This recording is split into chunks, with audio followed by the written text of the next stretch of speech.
দ্বিতীয় পর্ব শুরু হয় ঠিক সেখান থেকেই যেখানে আগের পর্বটা শেষ হয়েছিল। হিজু ভয়ে ভয়ে ওয়াশরুম থেকে বাইরে আসে। একটু দূরে সাউন্ডকে দেখে সে অন্যদিকে চলে যেতে চায়, কিন্তু সাউন্ড তাকে দেখে তার দিকে এগিয়ে আসে। হিজু ভয় পেয়ে তার ফাঁসটা পেছনে লুকানোর চেষ্টা করে। সাউন্ড তাকে একটা খালি ঘরে নিয়ে যায় এবং তার ফোনটা দেখাতে বলে। হিজু নার্ভাস হয়ে তার সাধারণ ফোনটা বের করে। সাউন্ড তার কাছে এসে জিজ্ঞেস করে, গতকাল তোমার গাড়ির কোনো অ্যাক্সিডেন্ট হয়েছিল? হিজু মাথা নেড়ে জানায় হ্যাঁ। সাউন্ড অ্যাক্সিডেন্টের সময় জিজ্ঞেস করে। হিজু তখন সেই সময়টা জানায় যখন সাউন্ডের কাছে কিডন্যাপারের ফোন এসেছিল। সে ফোনে টাইপ করে সময়টা সাউন্ডকে দেখায়। কিডন্যাপারের কথা সত্যি হওয়ায় সাউন্ড খুব রেগে যায়। তারপর সে হিজুকে দেখতে শুরু করে তার কোথাও আঘাত লেগেছে কিনা। তখন সে দেখলো তার গলায় ছুরির দাগ আর চেপে ধরার চিহ্ন। সাউন্ড রেগে গিয়ে জিজ্ঞেস করলো, এটা কি? কে ছিল সে? তুমি কি তার মুখ দেখেছ? হিজু টাইপ করে জানা যে তার মুখ ঢাকা ছিল, তাই সে দেখতে পায়নি। সাউন্ড আবার জিজ্ঞেস করে, সে কি তোমার গলায় ছুরি ধরে তোমাকে মারার হুমকি দিয়েছিল? হিজু মাথা নেড়ে হ্যাঁ জানায়। এটা শুনে সাউন্ড পছন্দ রেগে গিয়ে বলে, এত বড় একটা ঘটনা ঘটে গেল আর তুমি আমাকে কিছুই জানালে না? হিজু কিছুই বলল না। তখন সাউন্ড বলে, আজ থেকে তুমি যেখানে যাবে বডিগার্ড সাথে করে নিয়ে যাবে। এ বলে সে বাইরে বেরিয়ে আসে এবং তার অফিসের সিকিউরিটি টিমকে প্রস্তুত থাকতে বলে। এরপর সে দোজোকে ফোন করে জিজ্ঞেস করে যে কিডন্যাপারের লোকেশন ট্র্যাক করা গেছে কিনা। দোজো তাকে জানায় যে আইপি অ্যাড্রেস বারবার বদলে যাচ্ছে, হয়তো এরা কোনো গ্যাং। সাউন্ড তাকে বলে যে এই কিডন্যাপার তার সম্পর্কে অনেক কিছু জানে, এমনকি যা শুধু তার পরিবারে জানে সেগুলোও। সে বলে, আজকের অনুষ্ঠানে যারা এসেছিল তাদের সবার ব্যাপারে খোঁজ নাও। আমি তোমাকে কিডন্যাপার আর আমার মতো হওয়া কথোপকথনের রেকর্ডিং পাঠাচ্ছি। মনে হচ্ছে সে একজন পুরুষ, কিন্তু ভয়েস মডুলেটর ব্যবহার করেছে। চেষ্টা করো সেই ভয়েসটা ঠিক করতে। অন্যদিকে কিডন্যাপারের ফোনেও সে কথাগুলো রেকর্ড হয়েছিল। যা হিজু বাড়ি ফিরে এসে শুনে আর একটু হেসে বলে, সাউন্ড নির্ঘাত ভয় পেয়েছে। এরপর সে ফোনটা দেখে বলে, এই ফোনটা গত 2 দিন ধরে আমার কাছে আছে। মনে হয় কিডন্যাপার এটা খুঁজছে, তাই আমাকে তাড়াতাড়ি এই কাজটা শেষ করতে হবে। তখনই দরজা খোলা শব্দ হয় আর সে ফোনটা পার্সে লুকিয়ে ফেলে। সাউন্ড সোজা তার ঘরে চলে আসে এবং গাড়ির চাবি চায়, এমনকি সে নিজেই তার পাশ থেকে চাবিটা বের করতে যাচ্ছিল। তখনই হিজু তাড়াতাড়ি তার হাতটা ধরে ফেলে এবং পাশটা কেটে নিয়ে চাবিটা তাকে দেয়। সাউন্ড পার্কিং লটে ফিরে গাড়ির সবকিছু চেক করতে শুরু করে, বিশেষ করে গাড়ির ড্যাশক্যাম। এদিকে হিজুর ড্যাশক্যামের কথা মনে পড়ে, তাই সে দ্রুত দৌড়ে পার্কিং লটে আসে। কিন্তু সাউন্ড তাকে জানায় যে ড্যাশক্যামে কিছুই রেকর্ড হয়নি। এটা শুনে হিজু স্বস্তি পায়। এরপর ফ্ল্যাশব্যাকে আমরা দেখতে পাই যে অ্যাক্সিডেন্টের পর হিজু কিডন্যাপারের ফোনটা নিয়ে অনেক দূরে পালিয়ে গিয়েছিল এবং তারপর একটা ট্রাক ডেকেছিল। কিডন্যাপার তার আগে পালিয়ে গিয়েছিল। বর্তমানে ফিরে আসে আমরা দেখি একটা বাইক তাদের পাশ দিয়ে যাচ্ছিল আর সাউন্ড তাড়াতাড়ি হিজুকে নিজের দিকে টেনে নেয়। এরপর সে তাকে বলে যে আগামীকাল থেকে তার আর কাজে যাওয়ার দরকার নেই। তখনই হিজু লিখে জানায় যে কাল থেকে তাদের ডিরেক্টরের সাথে ইন্টারপ্রেটারের কাজ করতে কোর্টে যেতে হবে। তোমার মাও আমাকে এই কাজ ছেড়ে দিতে বলেছেন, কিন্তু আমি এটা করতে চাই। সাউন্ড বলে, তাহলে সিকিউরিটিকে সাথে নিয়ে যেও। কিন্তু হিজু রাজি হয় না। তখন সাউন্ড কাউকে ফোন করে হিজুর গাড়ির ডেস্ক্যাম ফুটেজ উদ্ধার করতে বলে। এরপর সে তার মায়ের সাথে লাঞ্চ করতে আসে। তার মা তাকে নির্বাচনের সময় তার বাবাকে সামর্থ্য করতে বলেন। সাউন্ড কোনো উত্তর দেয় না। মা বলেন, তোমার স্ত্রীকে নির্বাচন থেকে দূরে রাখো। জানি না কেন, আমার ওকে ঠিক লাগছে না। সাউন্ড বলে, তোমরা তো মি হং এর মেয়ের সাথে আমার বিয়ে দিতে চেয়েছিলে, এমনকি পাত্রী বদলানোর পরেও তোমরা এই সম্পর্কটা রাখতে চেয়েছিলে, কারণ মি হং আমাদের পরিবারের পুরনো কেলেঙ্কারিগুলো লুকাতে সাহায্য করেছেন। এদিকে হিজু কোর্টের কাজ শেষ করে ওয়াশরুমে আসে আর তখনই আমরা একজন রহস্যময় ব্যক্তিকে সেই ওয়াশরুমের দিকে যেতে দেখি। হিজু বাইরে তার ছায়া দেখে ভয় পেয়ে যায়। এরপর থেকে হিজুকে সেখানে আর খুঁজে পাওয়া যাচ্ছিল না। সাউন্ড একজন মহিলা গার্ডকে হিজুর নিরাপত্তার জন্য পাঠিয়েছিল, যে তাকে হিজু সম্পর্কে আপডেট দিচ্ছিল। কিন্তু হঠাৎ হিজুকে কোথাও দেখা যাচ্ছিল না, তাই সে তাকে সব জায়গায় খুঁজতে শুরু করে। এদিকে সাউন্ড অফিসে এসে পৌঁছায়। সেখানে দোজে তাকে জানায় যে সবকিছু খতিয়ে দেখেছে। গতকাল ইভেন্টে এমন কোনো সন্দেহজনক ব্যক্তি ছিল না। দোজে তাকে পুলিশের সাহায্য নিতে বলে, কারণ কেউ তার স্ত্রীকে কিডন্যাপ করার চেষ্টা করেছে। এটা শুনে সাউন্ড তাকে জিজ্ঞেস করে, তুমি কি কখনো আমার স্ত্রীকে দেখেছো? আমি কি কখনো আমার স্ত্রী সম্পর্কে বলেছিলাম? পুরো দেশের কেউই আমার স্ত্রী সম্পর্কে জানে না, কিন্তু সবাই জানার জন্য আগ্রহী। তাহলে এই ব্যাপারে পুলিশকে জড়ালে কি হবে, তাও এখন নির্বাচনের সময়? দোজে দুঃখিত হয়ে বলে, আমি এটা ভেবে দেখিনি। কোর্টে সেই মহিলা গার্ড হিজুকে খুঁজে পাচ্ছিল না। একথা সে সাউন্ডকে মেসেজ করে জানায়। সাউন্ড তাকে তাড়াতাড়ি খুঁজে বের করতে বলে। কিছুক্ষণ পর গার্ডের মেসেজ আসে যে হিজুকে খুঁজে পাওয়া গেছে, সে একজন লোকের সাথে আছে। সাউন্ড তাকে তাদের ছবি তুলে পাঠাতে বলে। আমরা দেখি হিজু যার সাথে আছে সে তার কলেজের বন্ধু সাং ইউ। ওয়াশরুমের বাইরে হিজু যে ছায়াটা দেখেছিল সেটা সাং ইউরি ছিল। সে কোনো কাজের জন্য কোর্টে এসেছিল। তখনই হিজুকে দেখতে পায়। একটু দূর থেকে সেই মহিলাকার তাদের দুজনের ছবি তুলে সাউন্ডকে পাঠাচ্ছিল। ছবিতে তাদের দুজনকে হাসতে দেখে সাউন্ড একটু হিংসে করছিল। সাং ইউ হিজুকে জিজ্ঞেস করে, 3 বছর পর হঠাৎ তুমি কোথায় চলে গেলে? তোমার ব্যাপারে কেউ কিছু জানতো না, তুমি কখনো ফোনও করনি। আমি তোমাকে সব জায়গায় খোঁজার চেষ্টা করছিলাম। তারপর একদিন তোমাকে নিউজে সাইন ল্যাঙ্গুয়েজ ইন্টারপ্রেটার হিসেবে কাজ করতে দেখলাম। এরপর তাদের দুজনের মধ্যে সাইন ল্যাঙ্গুয়েজে কথা শুরু হয়। হিজু হিজু তার সাথে যোগাযোগ না করার জন্য দুঃখ প্রকাশ করে। এরপর দুজনেই একে অপরের খোঁজ খবর নেয়। সাং ইউ তাকে জানায় যে সে যে চ্যানেলের সাথে কাজ করত সেই চ্যানেলের সাথে সে একটা প্রোগ্রাম করতে চলেছে যার নাম ক্রাইম রিপোর্ট। এই প্রোগ্রামে তারা কিছু অপরাধের মামলার তদন্ত করে। এরপর দুজনে তাদের নাম্বার বিনিময় করে আর তারপর হিজু চলে যায়। এই দুজনের একসঙ্গে ছবি দেখে সাউনের আর কাজে মন লাগছিল না। এদিকে হিজু বাড়ি পৌঁছায় আর কিছুক্ষণ পরে তার মা অনেক কিছু নিয়ে সেখানে চলে আসেন। ভিতরে ছিল কিছু উত্তেজনক জামা কাপড় আর অন্তপাস। এগুলো দেখে হিজু খুব রেগে যায়। তা দেখে তার মা বলেন, তুমি এত ভীতু প্রকৃতির কেন? এগুলো কি তোমাকে শেখাতে হবে? যখন এই না বিয়ের আগে পালিয়ে গেল আর তোমাকে তার জায়গা নিতে বলা হলো, তখন তুমি সাহস করে একটা শর্ত রেখেছিলে যে তোমার বাবাকে একটা ভালো নার্সিং হোমে নিয়ে যেতে হবে। এরপরে তুমি বিয়েতে রাজি হয়েছিলে। তাই এখন সাউনের স্ত্রী হিসেবে তার দায়িত্বগুলোও তো পালন করতে হবে। যদি কোনো ভুল করো তাহলে তোমার বাবাকে সে নার্সিং হোম থেকে বের করে দেবে।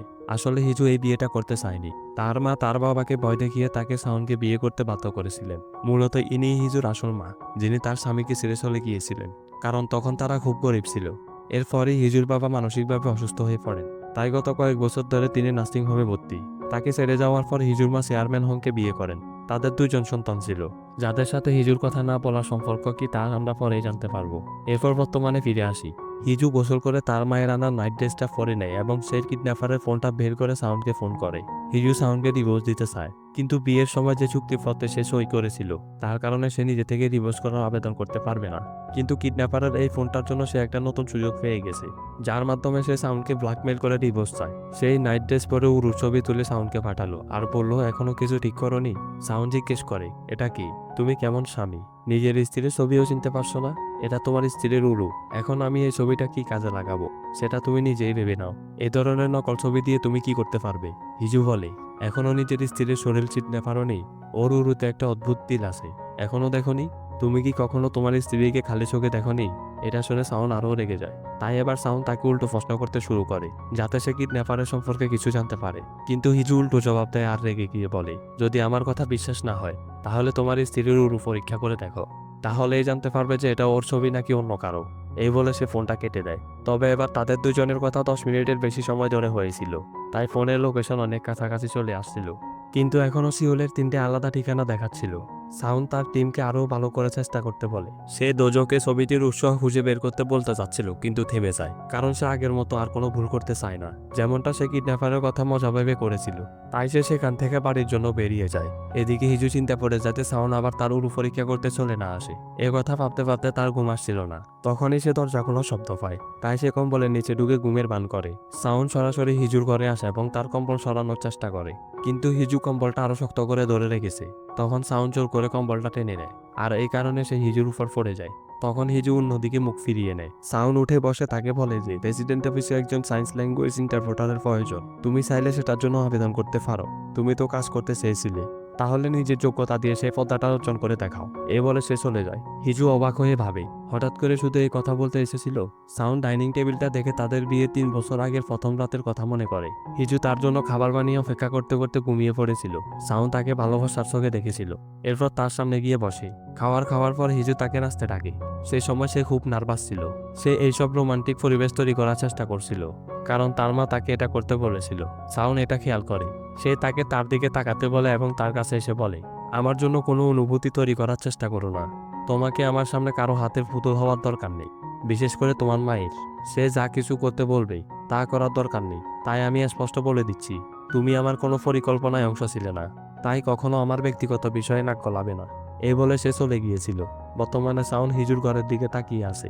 এদিকে হিজুর কোনোভাবেই ঘুম আসছিল না, কারণ সাউন্ডের হঠাৎ তার উপর এভাবে পড়ে যাওয়ার কারণে তার হৃৎপিণ্ড অনেক বেড়ে গিয়েছিল। সকালে সে ঘুম থেকে উঠে সাউন্ড নাস্তার কথা জিজ্ঞেস করে, তাই সে নাস্তা বানাতে যায়। কিন্তু সাউন্ড নিজেই নাস্তা বানাতে শুরু করে। এটা দেখে হিজু তাকে সাহায্য করতে আসে।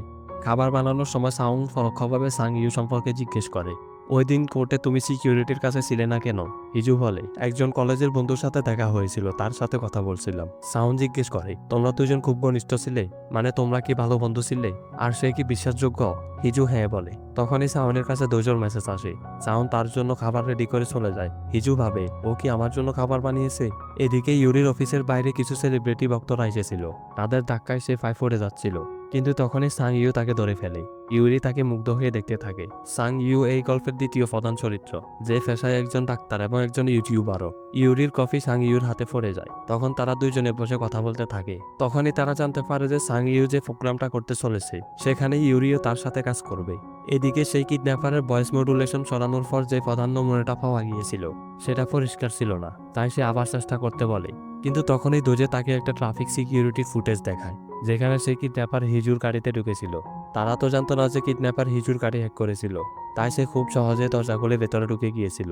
এমন মনে হচ্ছে যেন কিডন্যাপারকে ইচ্ছাকৃতভাবে ভেতরে আসতে দেওয়া হয়েছে। এটা শুনে সাউন্ড চিন্তায় পড়ে যায়। এদিকে হিজু তার আসল বাবার সাথে দেখা করতে নার্সিং হোমে আসে।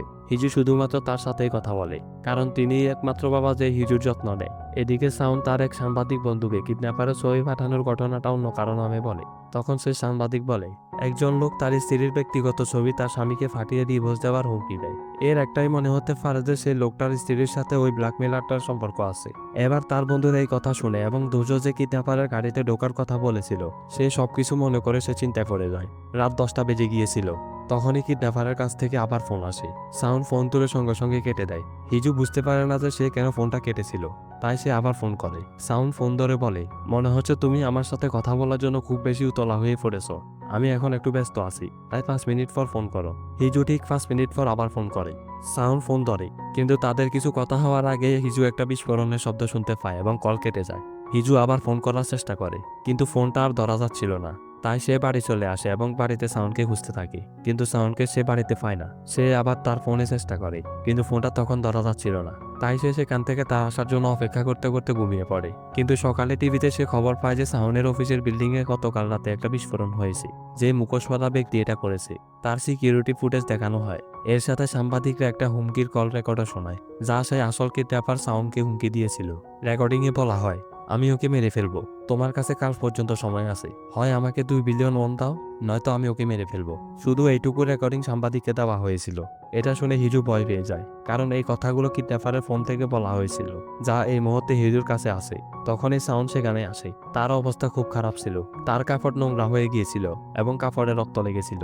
সে সরাসরি হিজুর কাছে আসে এবং তাকে উইনিং টেবিলে বসিয়ে বলে, গত কয়েকদিন ধরে যা কিছু হচ্ছে তার কোনো মানে আমি খুঁজে পাচ্ছি না। হিজু সম্পর্কে এমন কোনো কথা নেই যা আমি জানি না, কিন্তু সত্যিটা কি তা আমাকে খুঁজে বের করতে হবে, তাই আমাকে সাহায্য করো।